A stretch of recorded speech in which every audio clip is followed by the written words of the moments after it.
एक मिनिट.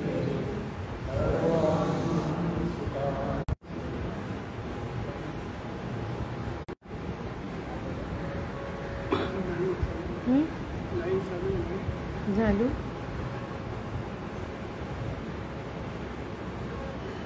हे ईश्वरा सर्वांना चांगली बुद्धी दे, आरोग्य दे, सर्वांना सुखात आनंदात ऐश्वर्यात दे, सर्वांचं भलं कर, कल्याण कर, रक्षण कर, आणि तुझे गोड नाम मुखात खंड राहू दे. सद्गुरुनाथ महाराज. सद्गुरु पैमावली मातोश्री मांडल्यानंतर पण कृतज्ञपूर्वक म्हणतात आणि आपण सर्व फक्त सक्षम आपण सर्वांना आपण जे चिंतन करीत आलेलो आहोत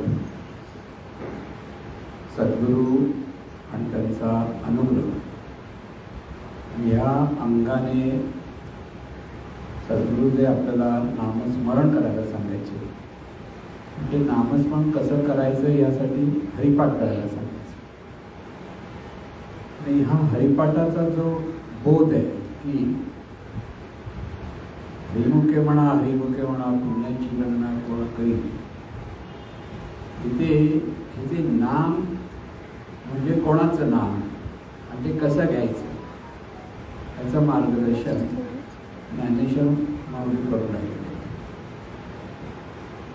म्हणून हरिपाठ याचा अर्थ नेहमी आपण लक्षात ठेवायचं की आपलं जे हे दिव्य स्वरूप आहे आणि हे जे दिव्य स्वरूप आहे त्याचा बोध आणि त्याचा बोध आपल्या अंतःकरणात उतरला पाहिजे. तो ज्यावेळेला उतरतो त्यावेळेला आपल्या जीवनाचं पोट कल्याण होतं. आणि म्हणून नाम म्हटलं की नुसतं विठ्ठल म्हटलं की राम म्हटलं की कृष्ण म्हटलं की झालं असं नाही.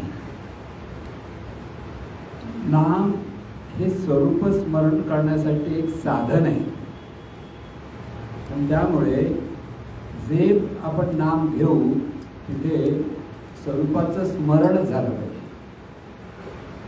कोणतंही नाम देवाचं नाम म्हणतो आपण त्यावेळेला ते नाम ज्यावेळेला आपण घेतो तेव्हा तिथे स्वरूपाचं स्मरण व्हायला पाहिजे. आता हे स्वरूपाचं स्मरण व्हायला पाहिजे म्हणजे नेमकं कसंच व्हायला पाहिजे तर जिथे मी म्हणून जे आपलं आज स्मरण आहे, मी अमुक आहे, मी असं आहे, सगळं जे आपल्या स्वतःची ओळख आपण जे धरून राहिलेलो आहोत, ही जी स्वरूपाची ओळख आहे आपली स्वतःची ओळख जी आपण धरून राहिलेलो आहोत तिथे मीच्या ठिकाणी स्वरूपाची ओळख झाली. मी म्हटलं की ते स्वरूप मी म्हणतं.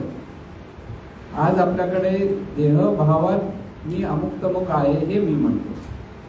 म्हणजे मी म्हटलं की माझा देह आणि देहाच्या अंगाने जे रूप आहे त्याला दिलेलं नाव आहे आणि त्याच्या अपेक्षेत सगळं आपलं जीवन चाललेलं आहे.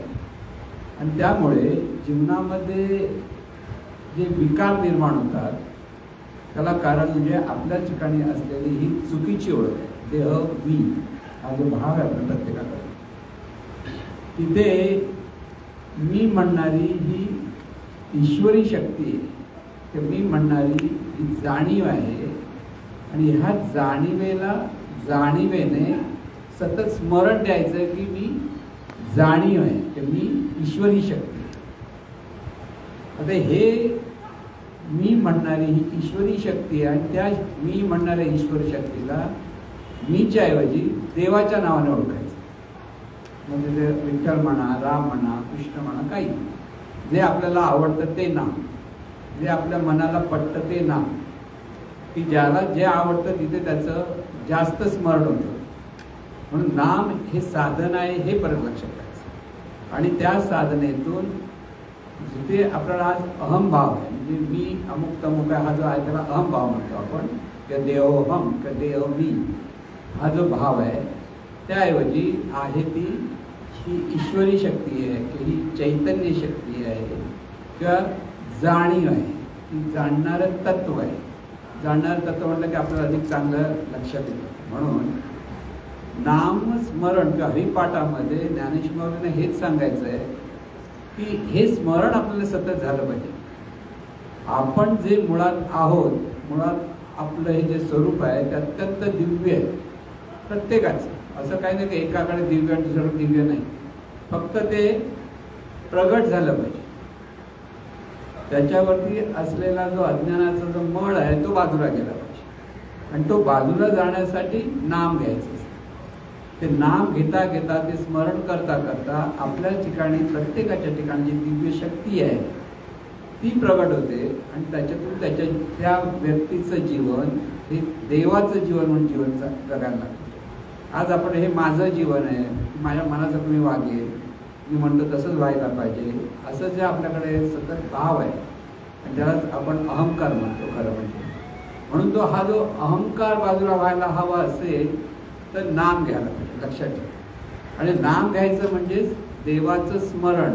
देवाचं स्मरण म्हणजे मी म्हणून जे आहे ते दिव्य स्वरूप आहे त्याचं स्मरण. म्हणून प्रत्येक अभंग जर आपण त्या भावात वाचला तर आपल्याला त्याचा खरा अर्थ कळतो. आपण नुसतं नाम जप करायचं आहे असं ज्ञानेश्वर माऊली म्हणतात, अशा पद्धतीने वाचायला लागलं की आपल्याला तसंच वाटतं. ज्या पद्धतीने आपण तो भाव लक्षात घ्यायला लागतो, ते अर्थ लक्षात घ्यायला लागतो, त्या अभंगाचं खरं गुह्य आपल्याला लक्षात येतं. आणि म्हणून हा हरिपाठ जो आपण नेहमी करतो आहोत त्याचा अर्थ पटकन समजला पाहिजे वाचता वाचता. पण एकदा हे ऐकायला लागलात की 2-3 वेळा ते जे काही सांगितलं आहे ते थोडक्यात आपण सांगत असतो, आणि त्याच्यातून आपल्याला त्याचा तो बोध घेता आला पाहिजे. आणि तो बोध घेतला की आपल्याला आपल्या जीवनामध्ये हा आनंद काय तो समजू लागतो. म्हणून सतत ज्या हरिमुखे म्हणा पुण्याची गणना कोणतरी, किंवा पहिल्याच अभंगामध्ये जे सांगितलं आहे, देवाची द्वारी उभा क्षण तेणे मुक्तीचारी सारखे. मग इथे सर्व मुक्त होतो नाम कर. कधी ते दिव्य स्वरूपाचं स्मरण करत तेव्हा.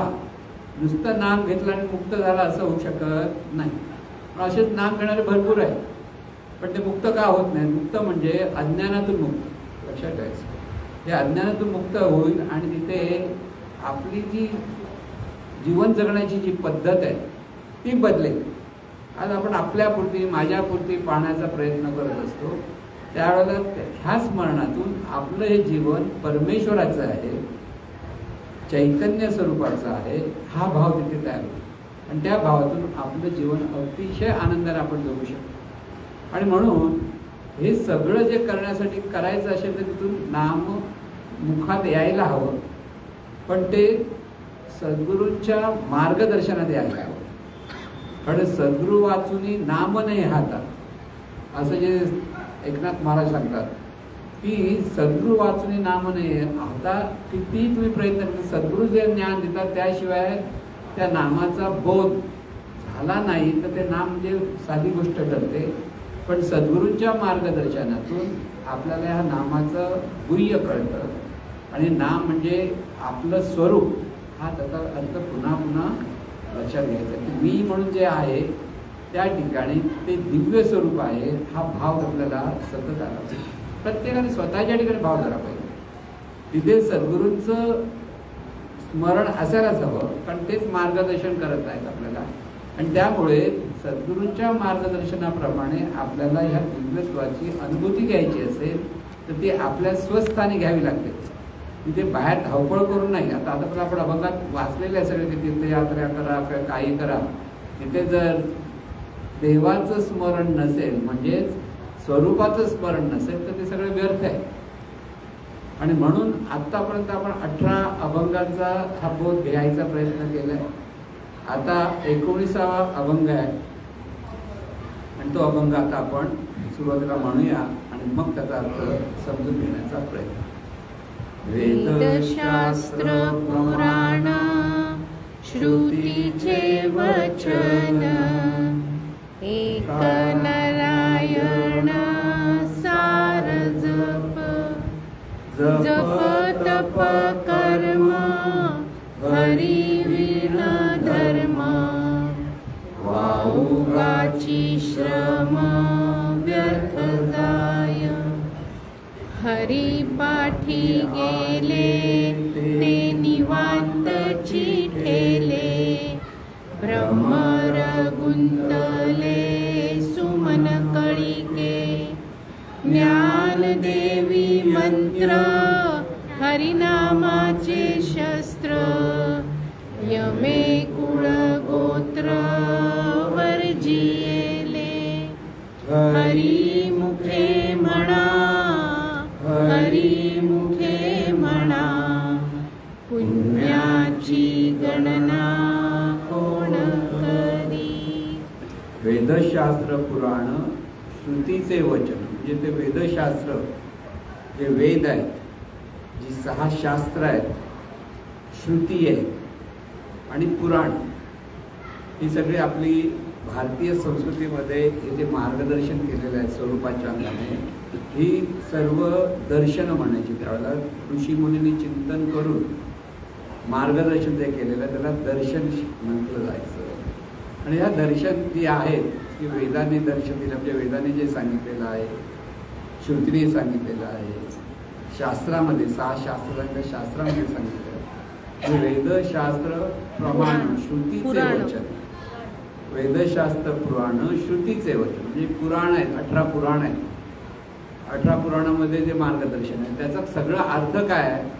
वेदशास्त्र पुराण श्रुतीचे वचन, एक नारायण सारद, म्हणजे नारायण जो एकच आहे, हे सर्व आपल्या ह्या सगळ्या ज्ञानाचं सार काय, सारांश काय सांगितलं आहे की एकच दिव्य स्वरूप आहे आणि हे एकच दिव्य स्वरूपाचं तू स्मरण कर. एक नारायण सार जप, जप त्या स्वरूपाच्या स्मरणाला तू जप आणि त्याचा पुन्हा पुन्हा जप कर. पुन्हा पुन्हा जप का करावं? कारण तिथे आपल्याला स्मरण अधिक दृढ होतं की आहे ते चैतन्य स्वरूप आहे. हा जो भाव आहे, हा भाव आपल्याला कळला पाहिजे व्यवस्थित, शब्द नको. आपल्या ठिकाणी हे जे जाणणारं जे तत्व आहे, हे जाणणारं तत्व आहे, त्या जाणणाऱ्या तत्वाला अनुभवायचं आहे. देवाचा अनुभव म्हणजे ह्या जाणणाऱ्या तत्वाने जाणणाऱ्या तत्वाचा अनुभव घ्यायचा आणि ते तत्वाचा अनुभव घ्यायचा आहे. तो तत्वाचा अनुभव त्याला म्हणतात एक नारायण सार जप, की इथे सर्वत्र दिव्यत्व आहे, पण प्रत्येकाला अनुभवायचं कुठे? ज्याने त्याने स्वतःच्या ठिकाणी ते दिव्यत्व आहे, ते तिथे प्रगट आहे, त्याचा अनुभव घ्यायचा आहे. म्हणून एक नारायण सार जप, म्हणून वेदशास्त्र पुराण श्रुतीचे वचन, एक नारायण सार जप, जप तप कर्म हरी विण धर्म, वाऊगाची श्रम व्यर्थ जाय. म्हणून जप तप कर्म म्हणजे नामजप करणारे लोक आहेत, तप करणं तपश्चर्या करणारे लोक, म्हणजे जप तप कर्म हरिविण धर्म, हरिविण धर्म. जर ह्या स्वरूपाचं स्मरण नसेल ते सगळं वाया आहे.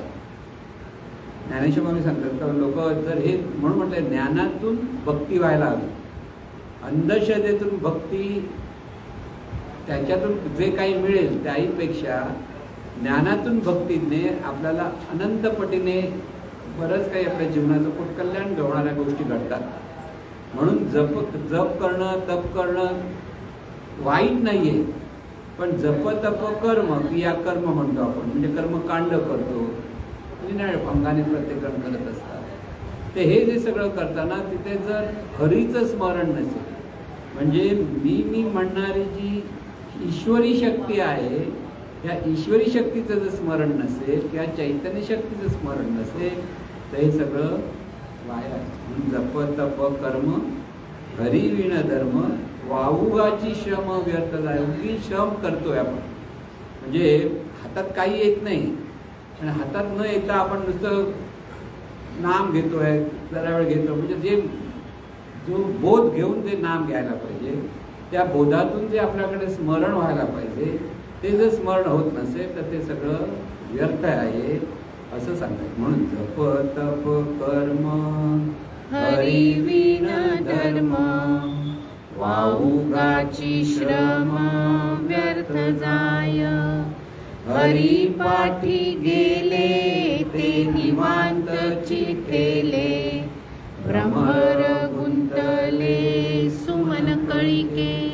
हरिपाठ म्हणजे हा दिव्य स्वरूपाचा बोध ज्यांना झाला ते तिथे निवांत होतं. म्हणून आपण ज्यावेळेला खऱ्या मनोभावे ज्यावेळेला हे नामस्मरण करतो, आपल्याच ठिकाणी जे ईश्वरत्व आहे, प्रत्येकाच्या हृदयात ईश्वर आहे हे जे सांगितलं जातं, तिथे जेव्हा आपण श्रद्धेने त्या ईश्वराचं ध्यान करायला लागतो, ते स्मरण करायला लागतो, त्यावेळेला निवांतपणा येतो. म्हणजे योग्य मार्गाला आपण असलो, तो जो निवांतपणा जो मिळतो तो आपण त्या योग्य मार्गाला चालतो. ही जाणीव आता सतत इकडे बघ तिकडे बघ, हा विचार करतो विचार, इतकी त्या विचारात गुंतलेली असते की त्याच्यामुळे ती थकून गेलेली असते, पण तिला ते समजत नाही. त्यामुळे आपण दूर कसं व्हायचं, ते दूर होण्यासाठी आपल्याला आपलं जे स्वरूप आहे त्या स्वरूपाकडे वळलं पाहिजे. जाणीव आज जगाकडे वळते आणि जगातल्या अनेक गोष्टी मिळवण्याचा किंवा त्या समजून घेण्याच्या प्रयत्नामध्ये ही जाणीव थकलेली असते आणि थकल्यामुळे तिला ते काही समजत नाही काय होतं आणि काय नाही. त्याच्यातून तिच्याकडे विकार निर्माण होतात, त्रागा होतो, सगळं काही होत असतं. पण त्याच जाणीवेला जेव्हा ह्या स्वरूपाची ओळख होते किंवा त्या स्वरूपाच्या ती जशी जवळजवळ जाते तसा तो निवांतपणा आहे. म्हणजे थंडीमध्ये जसं आपण होळी पेटवतो किंवा अग्नी लावतो आणि त्यावेळेला जसं आपण त्याच्या जवळ जितके जातो तितकी ऊब येते. अगदीच का आपण चिटकायला जात नाही, पण जसं जवळजवळ लागलं की त्या उष्णतेचा थंडीमध्ये आपल्याला उपयोग व्हायला लागतो. तसं जसं आपण या स्वरूपा स्मरणातून जितके जवळ जायला लागतो त्या तत्वाच्या, तिथे आपण पहिली ओळख आहे ती आपल्याला निवांतपणा मिळतो. म्हणून हा निवांतपणा मिळतो म्हणजे आपण योग्य मार्गाला आहोत आणि निवांतपणातूनच सगळ्या चांगल्या गोष्टी घडत असतात, हे लक्षात ठेवा. म्हणून हरिपाठी गेले ते निवांत तिथे, भ्रमर गुंतले सुमन कळिके. भ्रमर कसा आहे, लाकडाला पण होल पाडणार आहे. तिथे भ्रमराचं कसं असतं, झाडाच्या खोडाला, नारळाच्या खोडाला वगैरे इतकं मोठं भोग करतो आणि तो त्यात राहतो. पण तोच भ्रमर जेव्हा कमळाच्या कळीमध्ये जाऊन बसतो, म्हणजे जेव्हा कमळ उगवलेलं असतं तेव्हा तो त्याच्यातला तो जो गंध आहे की त्याच्यातला तो मध आहे त्या घ्यायला तो तिथे जातो आणि संध्याकाळी ते कमळ जेव्हा बंद होतं तो इतका रममाण झालेला असतो त्याला उडायचंच माहीत नसतं. इतका रममाण झाला की तो तिथून त्याला आता पोखरून बाहेर पडता आलं असतं, पण तो बाहेर पण पोखरून बाहेर पडत नाही. म्हणजे त्याच्याकडचा जो कडकपणा आहे, टणकपणा आहे, तोडफोड करण्याची वृत्ती आहे ती पण त्याची निघून जाते. तसं आपण जेव्हा ह्या स्वरूप स्मरणामध्ये इतके ज्यावेळेला स्मरणाचा अभ्यास करायला लागतो तेव्हा आपल्या ठिकाणचे विकार सुद्धा ते आपोआप शमतात आणि आपण तिथे अगदी निवांत होऊन पडून राहतो. म्हणून जसं कमळाच्या फुलामध्ये हा भ्रमर शांत होऊन बसतो, तो बाहेर येतच नाही. ज्यावेळेला परत कमळ फुलतं सकाळच्या वेळेला तेव्हा तो बाहेर पडतो. त्याला बाहेर पडायला काय कठीण नव्हतं, पण त्याच्याकडे तो निवांतपणा इतका येतो. तसा निवांतपणा आपण इतके त्रासलेलो असतो की आपल्या ठिकाणी इतके विकार असतात, त्या विकार वगैरे तेवढे शांत होतात की तिथे हा आपल्याला सहज म्हणून आनंद प्राप्त होतो. म्हणून हरिपाठी गेले ते निवांत चिठेले, भ्रमर गुंतले सुमन कळिके. ज्ञानदेवी मंत्र हरिनामाचे शस्त्र, यमे कुळ गोत्र वर्जिले. म्हणून ज्ञानेश्वर माऊली म्हणतात शेवटी ज्ञानदेव म्हणजे ज्ञानेश्वर माऊली आपला अनुभव सांगतायत. ते नुसतं असं करा ते अनुभवातून सांगतायत कसं निवांतपणा मिळतो, कसं हे स्मरण केलं पाहिजे, हे त्यांचं मार्गदर्शन आहे स्वतः ज्ञानेश्वर माऊली आहेत. आणि त्यामुळे ज्ञानदेवी मंत्र, ज्ञानदेव महाराजांचा मंत्र काय, ज्ञानदेवी मंत्र हरिनामाचे शस्त्र. म्हणजे त्यांचं शस्त्र एकच आहे त्यांच्याकडे, हरिनाम. पण हरिनामातून स्वरूप भान या दोन गोष्टी झाल्या पाहिजे. नाम, भाव आणि भान या तीन गोष्टी आपल्याकडे येतात. आपण जेव्हा मुखात नाम घेतो तर नाम घेतल्यानंतर नाम कोणाचं आहे, दिव्य स्वरूपाचं. आणि दिव्य स्वरूप कुठे आहे, आपल्या हृदयात. तीन गोष्टी लक्षात ठेवा. म्हणून जाणणारं जे तत्व आहे ते या शरीरात आहे आणि हे जाणणाऱ्या तत्वाने आपल्या स्वतःचं भान घेता आलं. या जाणीवेला आपण जाणी आहोत हा भाव तिथे धरताना ती ईश्वरी शक्ती हा भाव धरला की त्या स्मरणातून ही जाणीव निवांत होते. म्हणून संतांनी हा शोध लावलाय म्हणतात ना. संत पण बरेच प्रयत्न करत होते आणि शेवटी संत एकांती बैसले आणि सर्व सिद्धांत शोधिले आणि त्याचं सार काढलं नाम. ते हे नाम म्हणजे स्वरूप स्मरण. संतांनी नुसतं नाम घ्या म्हटलं तर आपल्याला वाटतं राम राम म्हटलं की झालं, विठ्ठल विठ्ठल म्हटलं नाही. पण तरी सुद्धा याची गोडी लागावी म्हणून संत असेही सांगतात, येईल त्याचा बोल रामकृष्णाचे. आणि आपण तेच पकडतो. पुढे जायचं माहिती. पहिलीमध्ये श्री गणेशाला यायला सांगितलं मी पूर्वी, आता नाही. पण श्री गणेशाच्या पुढे जायलाच मागत नाही. आता श्री गणेशाला यायला लागले, पुढची अक्षरं पण लिहिता आली पाहिजेत ना, पुढे पण अभ्यास केला पाहिजे. ते मात्र आपल्याला लक्षात येत नाही. म्हणून तिथे सद्गुरू लागतात. सद्गुरूंचं मार्गदर्शन लागतं. आणि ह्या सद्गुरूंच्या मार्गदर्शनामध्ये जेव्हा आपण हे सगळं चिंतन करायला लागतो, शेवटी ज्ञानेश्वर माऊली पण प्रत्येक वेळेस सांगितलं, हे मला निवृत्ती नाथांमुळे मिळालं. निवृत्ती मला नाथांनी मला हे ज्ञान दिलं, माझ्या हातात दिलं, म्हणजे मला हे समजलं. म्हणजे इथे सद्गुरू आणि शिष्य ह्या परंपरेतून जेव्हा हे नामस्मरण सुरू होतं त्यावेळेला हे खरं नामस्मरण होतं. आणि तिथे प्रत्येक साधकाचा त्याला अत्यंत असा उपयोग होतो, जीवनाचा उपयोग. म्हणजे प्रत्येकाला व्यक्तिगत पातळीवर उपयोग. व्यक्तीचा समाज, सर्व व्यक्तीने जर हे स्मरण करायला लागलं तर तो समाज सुखी होतो, शांती होतो आणि त्याला समाधान होतं. म्हणून जीवनातला आनंद घ्यायचा असेल आपल्याला, खरा आनंद, बाकीच्या सगळ्या गोष्टी घेतल्या तरी चालते, पण जीवनातला जेव्हा खरा आनंद घ्यायचा आहे तर आपल्याला आपल्याच जाणीवेची सुधारणा व्हायला लागते. आज आपल्या जाणीवेचं जे विकार आहेत, राग आहेत, द्वेष आहे, मत्सर आहे, हा सगळा बाजूला ज्या वेळेला होईल त्यावेळेला खऱ्या अर्थाने ही जाणीव शुद्ध होते.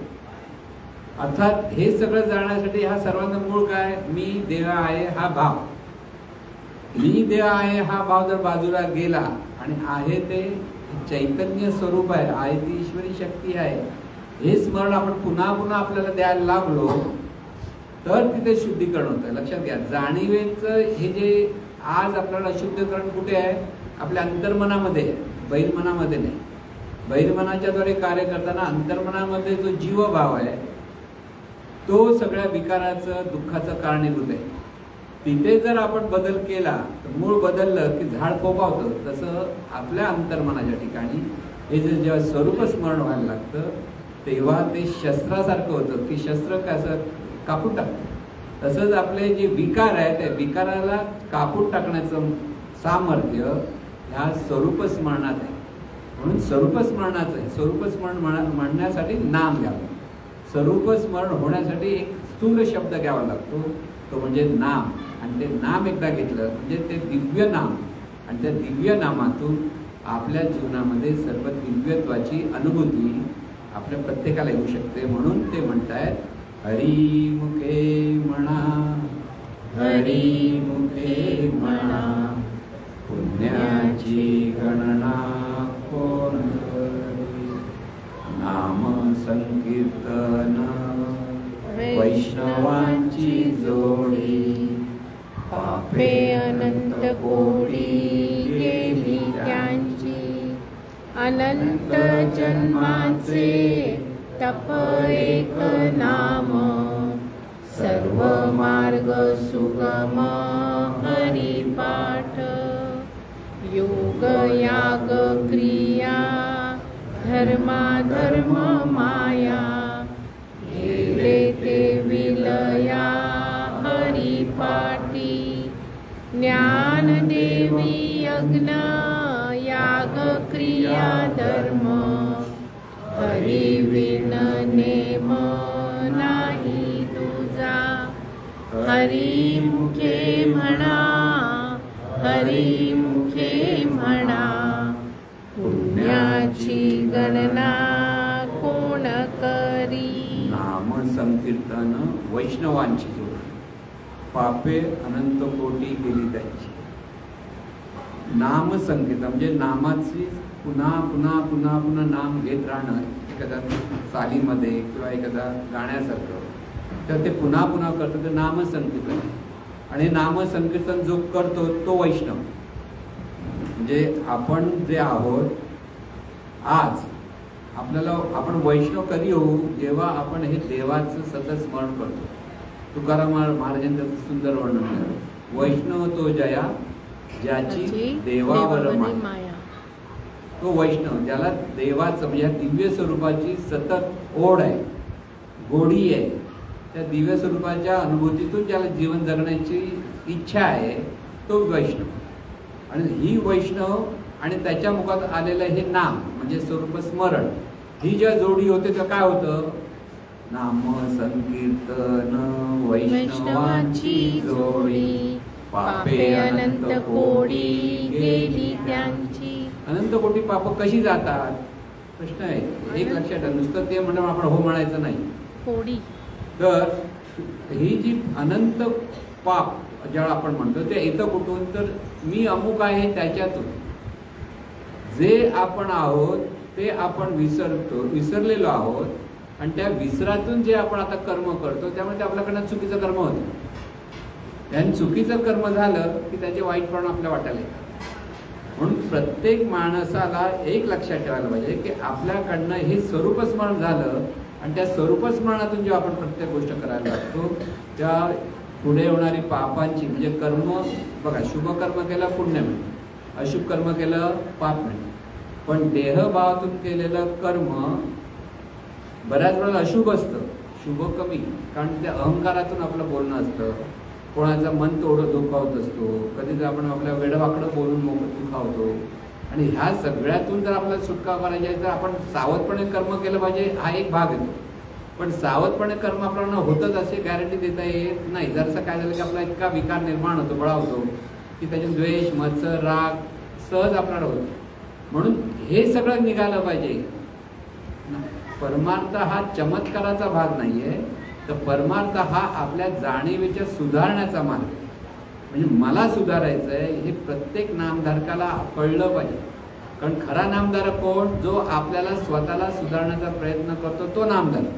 कारण नाम म्हणजे स्वरूपाचं धारण करतो, त्याला सुधारण्याची एक संधी मिळत असते. आणि म्हणून आपल्याला सुधारायचं आहे आणि म्हणून आपल्याकडचे विकार दूर झाले पाहिजे. विकार असे पटकन दूर होणार नाही. राग घालवा, तर राग घालवता येतो का, नाही घालत.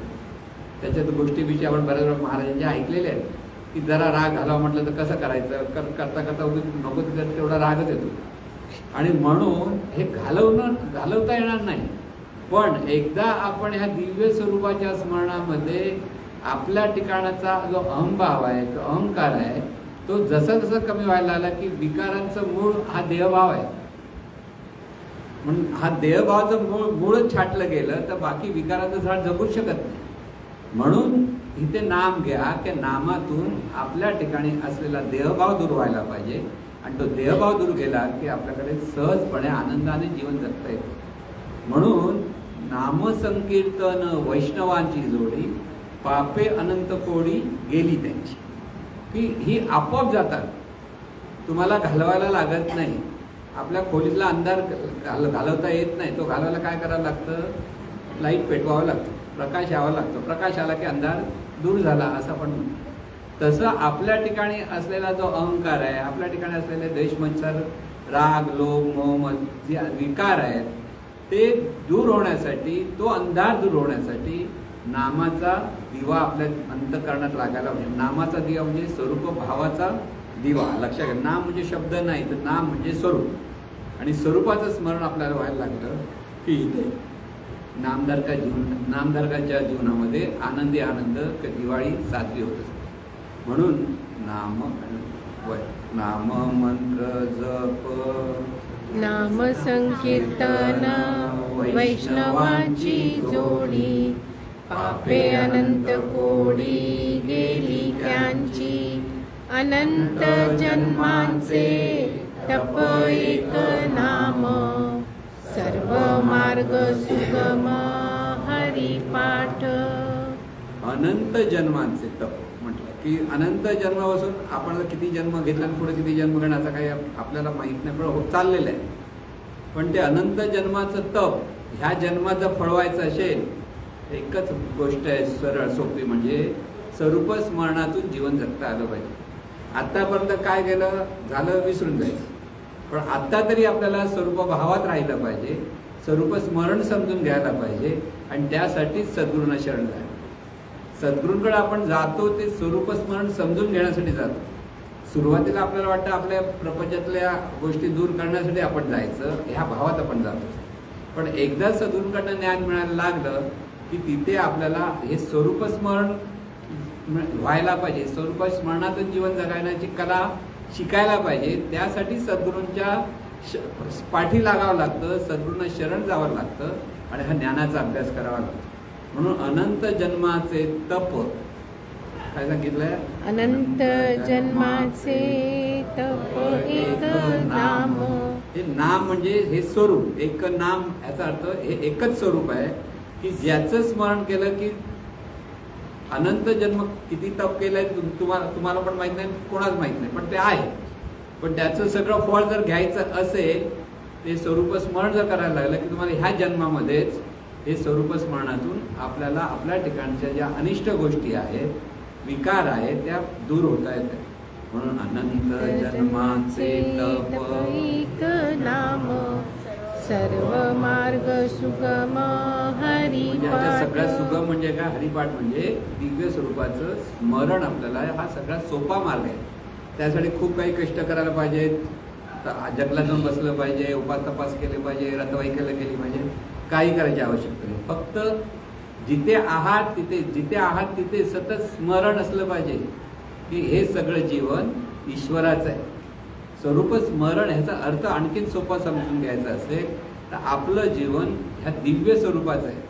आपलं म्हणून आपण कोणच नाहीये, आहे ती सगळी ईश्वरी शक्तीचं जीवन आहे आणि ह्या ईश्वरी शक्तीचं जीवन चाललेलं आहे. म्हणून ह्या ईश्वरी शक्तीचं जीवन आता आणखीन कळायचं असेल तर कोणाचं बघायचं? हा ईश्वर डोळ्याला दिसत नाहीये, ते दिव्य स्वरूप काही आहे ते कळत नाही. सद्गुरू सांगतात म्हणून आपण हो म्हणतो. पण ते जर समजून घ्यायचं असेल तर सद्गुरूंचं स्मरण करा की जे अनंत स्वरूप आहे तेच सद्गुरू रूपाने, सगुण रूपाने प्रगट आहे. म्हणून सद्गुरूंचं रूप पाहायचं आणि ते दिव्य स्वरूपच आहे ह्या भावामध्ये त्यांच्याकडनं हे ज्ञान आत्मसात करून घ्यायचा हा शिष्याचा कर्तव्य धर्म आहे. तिथे शिष्याला अधिक ज्ञान प्राप्त होतं. म्हणून शरणागती फार महत्वाची. सद्गुरूंवरती जी कृतज्ञता असते, शरणागती असते, तिथून शिष्य शरणागत होतो, तिथे तो नम्र होतो, कृतज्ञ होतो आणि तिथेच त्याच्या जीवनामध्ये असलेल्या अहंकाराला धक्का बसतो. ते अहंकार हळूहळू तो विरळ होत जातो आणि त्याच्यातून त्याला सगळं काही प्राप्त होत असतं. म्हणून अनंत जन्माचे तप एक नाम, सर्व मार्ग सुगम हरिपाठ. योग याग क्रिया धर्म माया, गेले ते विलया हरिपाठी. आता हे स्वरूप स्मरणासाठी योग याग कर्म धर्म हे सगळं जे बरेच लोक करतात, तपश्चर्या करतात, योगयाग करतात, कर्मकांड करतात, मग पूजा अर्चा करतात, यज्ञ याग म्हणतात. याग म्हणजे यज्ञ हे पूर्वपासून आपल्याला पद्धत आहे, करतात. पण एका ह्या नामस्मरणाच्या मार्गापुढे ह्या मार्गांना काही अर्थ नाहीये असं ज्ञानेश्वर माऊली म्हणतात. आपण नाही म्हणत, ज्ञानेश्वर माऊली म्हणतात उगीच ते काहीतरी 16 सोमवार केले पाहिजेत, उपास तपास केले पाहिजे, रथवाई केली पाहिजे, की देवादेवळात जाऊन तीर्थयात्रा केल्या पाहिजेत. याच्यात कष्ट आहेत.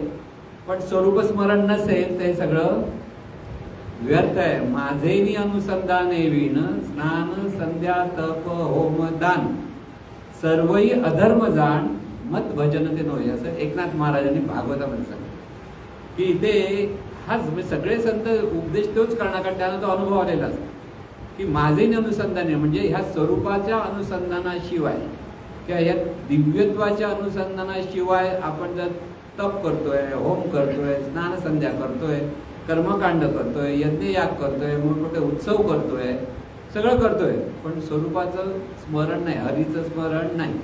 की इथे आहे कोणाचं हे सगळं? जिथे माझं होतं तिथे ताप निर्माण व्हायला लागतो आणि जिथे सर्व परमेश्वराचं म्हणायला लागलो की तिथे आनंद निर्माण होतो. म्हणून मी आणि माझं पण सुटणं हे नामस्मरणाचं फलित आहे. सतत स्मरणातून आपल्या ठिकाणी मी आणि माझं हा जो आपल्याकडे अहंकार आहे की मलाच हवं, हा जो सतत भाव आपल्या दिवसभर चालू असतो, तिथे आपल्याला सगळं जे आहे ते परमेश्वराचं आहे, चैतन्य स्वरूपाचं आहे किंवा सद्गुरूचं आहे. सद्गुरू रूपात आपण सद्गुरूंची भक्ती करू तर सद्गुरूंचं आहे, कारण तिथे सद्गुरूचं रूप दिसतं आणि तिथे आपल्याला लगेच स्मरणासाठी ते उपयुक्त ठरतं, आपल्यासाठी उपयुक्त ठरतं. ते सद्गुरूंचं मोठेपण आपण मोठं करतो असंही नाही, त्यांचं मोठेपण त्यांच्याकडे, सूर्याचं मोठेपण सूर्याकडे आहेच, त्याला तुम्ही मोठं म्हणा की छोटं म्हणा, त्याच्यामध्ये काहीच फरक पडत नाही. तसंच सद्गुरूंच्या ज्ञानामध्ये काहीच कमी जास्त होत नाही. तुम्ही टीका केली, टीका करणारे पण भेटतील आणि कौतुक करणारे पण भेटतील, पण ते ज्ञान आहे तिथे ज्ञान आहेच, तो ज्ञानसूर्य तिथे आहेच. तसं आपल्या फायद्यासाठी आपल्याला शरणागत व्हायचं असतं, आपल्या फायद्यासाठी आपल्याला सद्गुरू स्मरणात राहायचं असतं, कारण इथे आपला स्वार्थ आहे आणि हा स्वार्थच मोठा परमार्थ आहे. इतर वेळा आपण स्वार्थ अनेक आपण बाळगलेले असतात की आपल्याला हे मिळालं पाहिजे, ते मिळालं पाहिजे, पण दुसऱ्याला खेचून आपण पुढे झालं पाहिजे, हे सगळे स्वार्थाचे विचार असतात. पण इथे हा स्वार्थ आहे की आपल्याला ह्या दिव्यत्वाची अनुभूती यायला पाहिजे, म्हणून मला सद्गुरूंच्या पुढे शरणागत होता आलं पाहिजे. आणि जेव्हा आपण त्या मनपूर्वक सद्गुरूंना शरणागत होतो त्यावेळेला हे सहज असं स्मरण कसं करायचं, त्या स्मरणात कसं राहायचं, कारण हे किती जरी सांगितलं तरी पुन्हा पुन्हा ते चिंतन करून पुन्हा पुन्हा ते व्यवस्थित समजूनच ते स्वरूप स्मरण होतं. पण शब्दाने किती सांगितलं तरी प्रत्यक्ष कृती, ही प्रत्यक्ष कृती करताना तिथे बऱ्याच अडचणी येतात आणि त्या अडचणीचं परत मार्गदर्शन सद्गुरूच करतात. म्हणून सगळं हे ज्ञान देत आहे ते सद्गुरू. अनंत स्वरूप आहे पण ते निर्गुण निराकार आणि सगुण निराकार आहे, समोर आलं तरी कळणार नाही, पण ते सर्वत्र आहे, समोर नाही असं पण नाही. पण सद्गुरू त्यांचं मार्गदर्शन करत असतात, म्हणून सद्गुरूंना शरण गेलं पाहिजे, कारण हे सगळं ज्ञान सद्गुरूंचं आहे असं ज्ञानेश्वर भाऊ त्यांच्या सद्गुरूंबद्दल बोलतात. ज्ञानेश्वर शिष्य, ज्ञानेश्वर त्यांच्या सद्गुरू, म्हणजे सद्गुरू तत्व हे जिथे जिथे ही अनुभूती येते तर ही सद्गुरू तत्व तिथे प्रकट होतं. ईश्वरच आहे की चैतन्य स्वरूपात आहे हे त्या ठिकाणी ज्या जाणीवेत हा बोध निर्माण होतो आणि त्याच्यातून त्यांच्या ठिकाणी जी प्रज्ञाशक्ती जागृत होते, त्या जाणीवेला, त्या देहधारी जाणीवेला आपण सद्गुरू म्हणतो. सद्गुरू म्हणणं म्हणजे एकच व्यक्ती सद्गुरू नसते, तर परंपरेने ह्या ज्ञानातून आजचा शिष्य उद्याचा सद्गुरू होत असतो आणि त्या ज्ञानातून तो सर्वांना मार्गदर्शन करत असतो. म्हणून पुढे घे. ज्ञानदेवी यज्ञ याग क्रिया धर्म हरिविन नेम नाही तुझा. हरिविन नेम, नेम म्हणजे प्रेम, प्रेमाशिवाय स्मरण, दोन पद्धती स्मरण माणूस करू शकतो चांगलं. ज्याचा द्वेष असतो त्याचं आपल्याला चांगलं स्मरण होतं, या माणसाने माझं असं केलं असं करून विसरतच नाही असतं एवढंसं. पण हा घोळून एवढा मोठा जमा करून ठेवलं असतं आपल्या अंतर्मनामध्ये.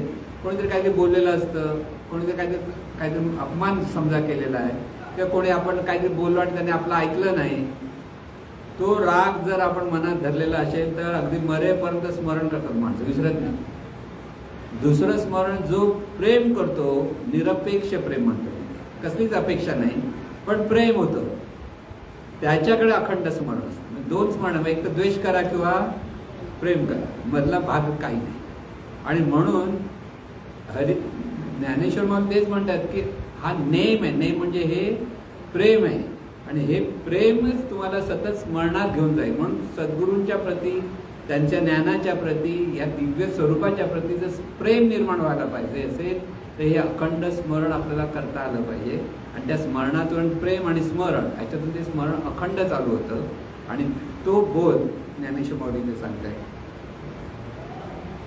ज्ञानदेवी यज्ञ याग क्रिया धर्म हरिविन नेम नाही तुझा. की दुसरा काही मार्गच नाहीये. तुम्ही ह्या अत्यंत निरपेक्ष प्रेमातून जेव्हा या स्वरूपाचं स्मरण करायला लागते, द्यायचं घ्यायचं काहीच नाहीये. इथे फुलं द्या, धुपयात्रा करा, देणगी द्या, काही द्यायचं नाही आणि काही घ्यायचं नाहीये. निरपेक्ष प्रेम, देणं घेणं काहीच नाहीये. आहे तो फक्त स्मरणाचा अभ्यास आहे आणि हा स्मरणाच्या अभ्यासातून आपल्याला जीवनाचं कोट कल्याण मिळत होतं. म्हणून ज्ञानेश्वर म्हणतायत हरी मुखे म्हणा, हरी मुखे म्हणा, पुण्य याची गणना कोण करी. हरिमुखे म्हणजे हरी होऊन हरी म्हणा.